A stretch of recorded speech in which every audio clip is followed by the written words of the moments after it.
несправедливо. Маховича получила 5 лет, а Зонтаки тоже. Я не вижу в них никакой вины за какие-то просто высказывания. Это, не знаю, деморализация. И у меня слов нет, если честно. Я не хотела выходить, потому что если выпускать, то выпускать должны вместе. Если задерживать, то должны задерживать вместе. Я не знаю, слов нет. Надо собраться с мыслями сейчас. Но тому, что вышло, очень рада. Лучше работать снаружи, чем изнутри. СИЗО — это, конечно, интересное место. Но я не согласна с тем, что сказал суд. Посадили, дали 5 лет. Несправедливо. И пробацию...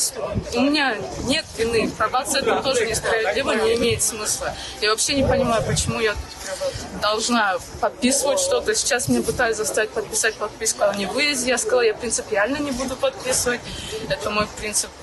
Вины не было. Зачем я должна что-то подписывать? В общем, бред какой-то, ерунда.